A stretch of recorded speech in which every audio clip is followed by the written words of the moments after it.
अखिल भूमंडलीय सर्वशिरोमणि मुनि समाज के संस्थापक आदि मुनीश्वर योगेश्वर सद्गुरुदेव शिव मुनि महाराज की जय।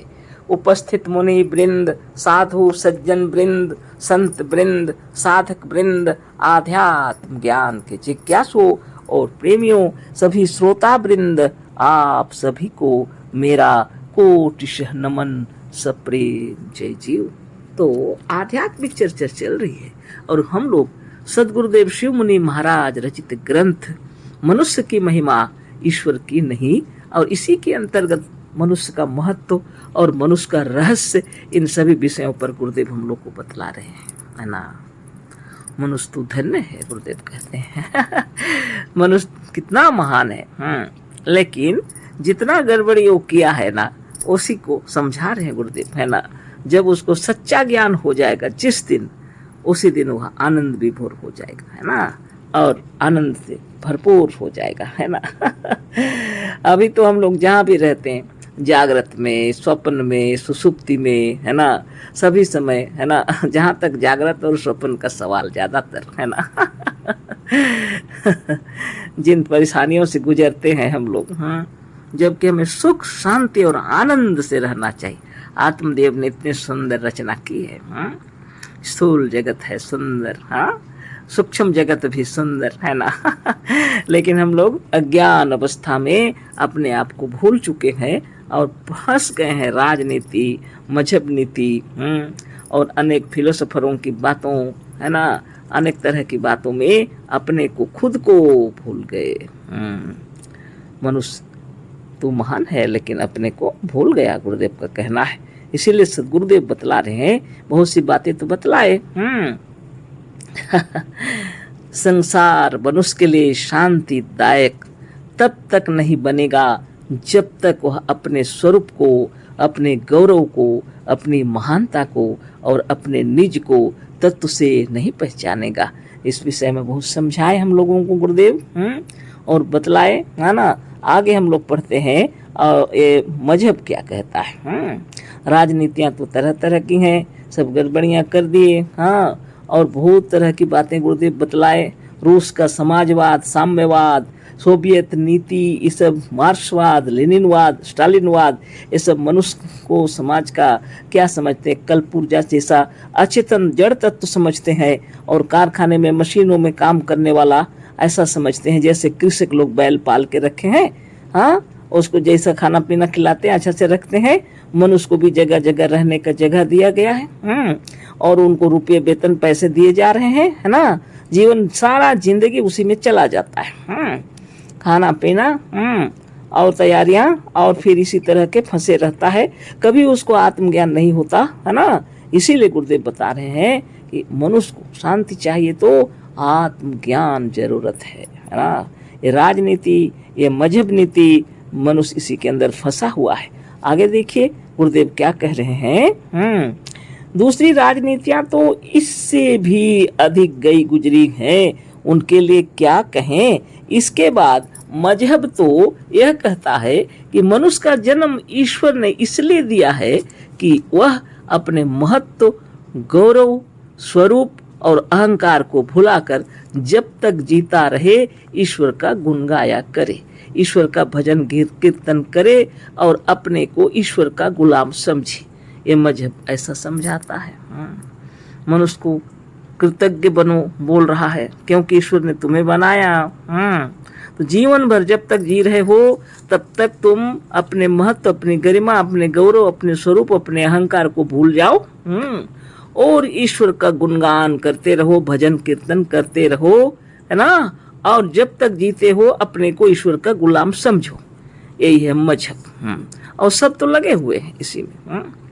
कौन है जो अपने को बोलेगा कि निरंजनो हम जगदीश्वरो हम। कौन बोलेगा भला? कभी नहीं बोलेगा। सबका गुलाम बन के बैठे हुए हैं, है ना। और क्या कहें, और अपने आप को भूल जाना चाहते हैं ना। अहंकार बताते हैं अपने को। अगर कोई कह दे कि हम अच्छे हैं, अहंकार। किसी का अगर कभी समाचार मिलना है, आप कैसे हो भाई, तो बोलेंगे जैसा तैसा। ईश्वर की कृपा बनी रहे, है ना। तरह तरह की बातें।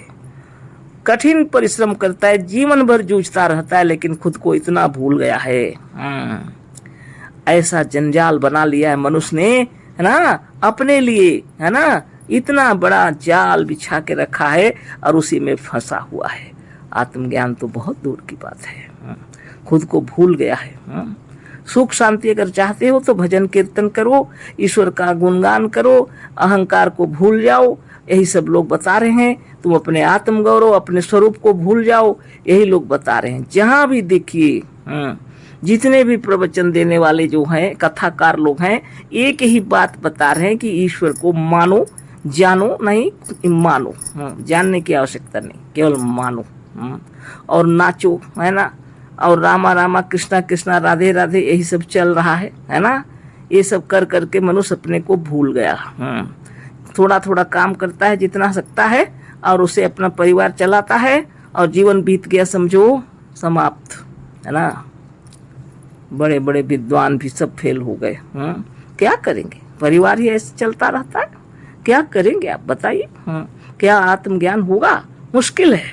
इसीलिए गुरुदेव इतना सुंदर समझा रहे हैं।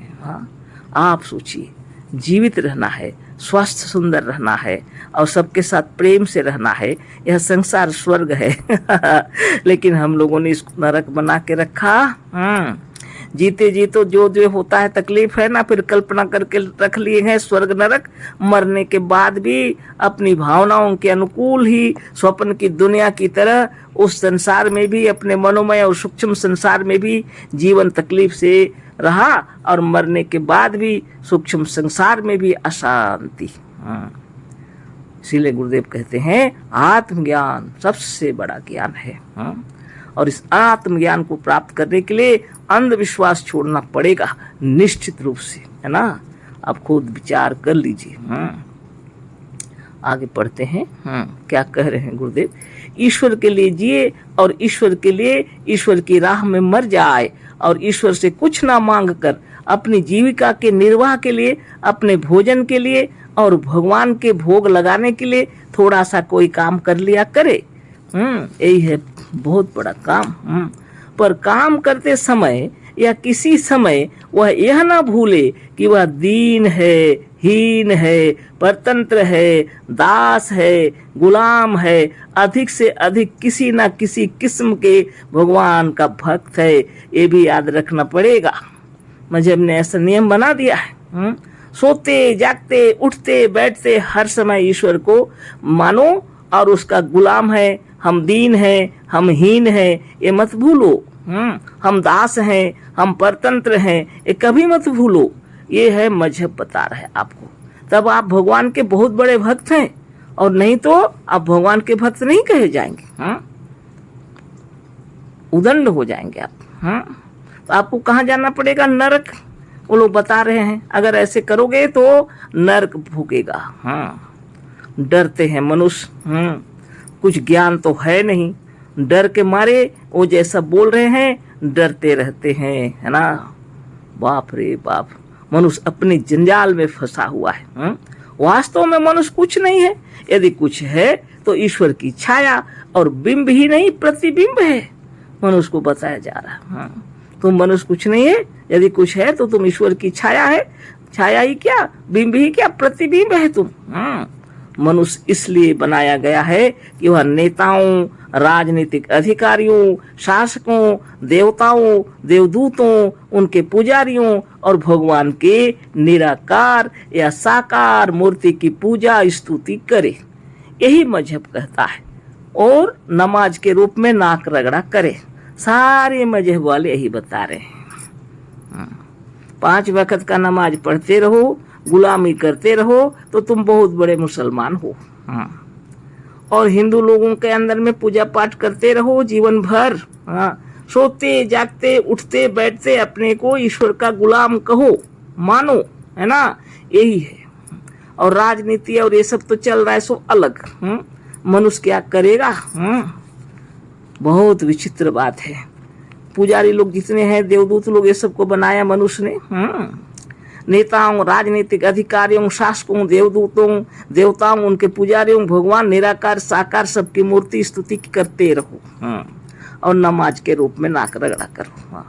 बस यह ज्ञान जब तक संसार में है तब तक मनुष्य न अपने स्वरूप को जान सकता है, न कभी सच्चा सुख और सच्ची शांति प्राप्त कर सकता है।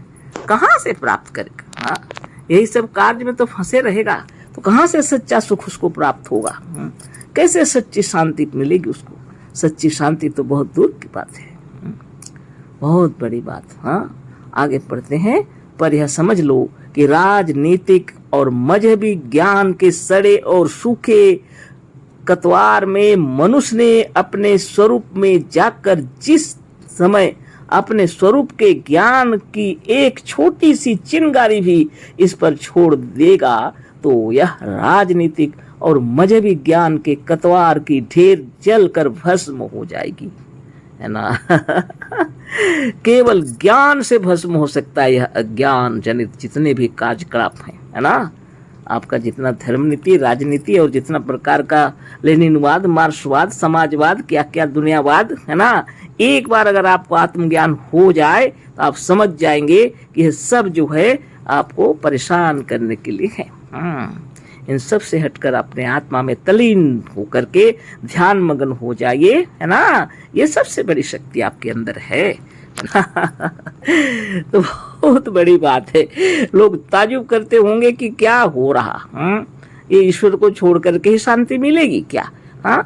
कि राजनीति, देखिए राज में जहां हम रहते हैं उसके नीति नियम तो पालन करने पड़ेंगे, अनुशासन मानना पड़ेगा, उसके लिए हम मना नहीं कर रहे। लेकिन ईश्वर परमेश्वर का कल्पना करके जो स्वर्ग नरक आपने रचा रखे हैं ये तो बहुत गड़बड़ है।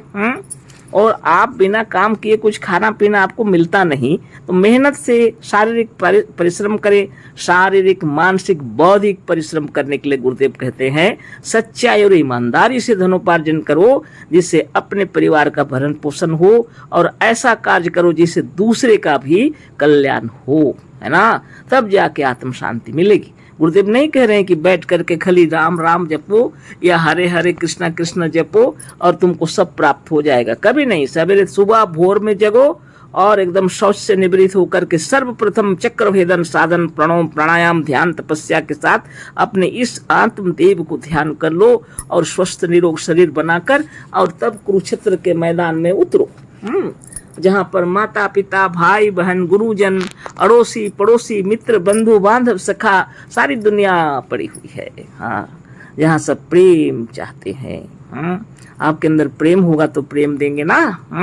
धनवान ही धन बांट सकता है, गरीब क्या करेगा। इसीलिए पहले अपने को स्वस्थ निरोग सुंदर युवा बलवान है इसका ध्यान करो और अपने शरीर को स्वस्थ सुंदर सबल बनाओ, गुरुदेव कह रहे हैं, और आनंद में विचरण करो।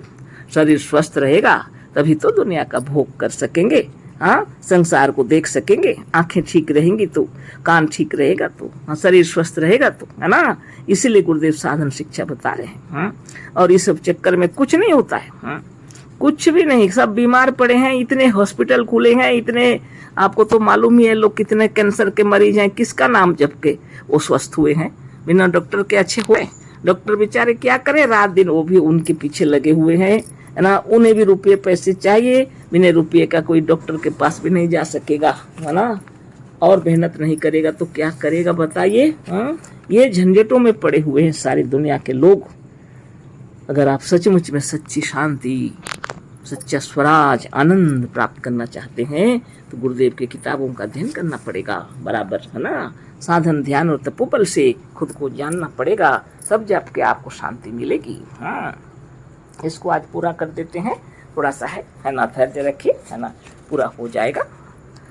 तो सच्ची स्वतंत्रता, सच्चा स्वराज, सच्ची मुक्ति प्राप्त करके कृत होना है तो गुरुदेव की किताबों को पढ़ना पड़ेगा, है ना। तो गुरुदेव क्या बता रहे हैं, आगे हम लोग पढ़ते हैं, है ना। जब भस्म हो जाएगा एक ही चिंगारी, है ना, आत्मज्ञान का, फिर तो संसार में आत्मज्ञान की वह आंधी चलेगी। फिर राजनीति, मजहब और ईश्वर के जले हुए भस्म का भी पता नहीं चलेगा और मनुष्य सच्ची शांति, सच्ची स्वतंत्रता, सच्चा स्वराज और सच्ची मुक्ति को प्राप्त करके कृत्य कृत्य हो जाएगा। इस लेख को 2-3 बार पढ़कर इसे तत्व से समझ लें, इससे मनुष्य मात्र का कल्याण होगा। इसे हमने हृदय से अनुभव करके और खूब विचार करके लिखा है ना, खूब सोच कर लिखा है। गुरुदेव कह रहे हैं हमारी बनाई हुई दूसरी किताबों की सूची भी देख करके और वो सब मंगा करके आप पढ़िए, इसमें भी दिए हैं सूची सब, है ना। तो कहने का मतलब है सदगुरु की महिमा से जब तक आप इन किताबों को नहीं पढ़ेंगे और आप ये जो बंधन में घिरे हुए हैं, ये जो अज्ञान जनित बंधन, ये सब कतवार जो है, कतवार बोल रहे हैं, ये सबको उड़ाने के लिए आत्मज्ञान की आवश्यकता है ना। सदगुरुदेव शिवमुनि महाराज की जय। ये तो बहुत समय हो गया और एक पूरा भी हुआ, फिर भी कल थोड़ा इसके विषय में अब आत्म तत्व का चर्चा करेंगे हम लोग, है ना। अच्छा ठीक है, आज इतना ही। अशेष धन्यवाद, कोटिशः नमन, सप्रेम जय जीव। सदगुरुदेव शिवमुनि महाराज की जय।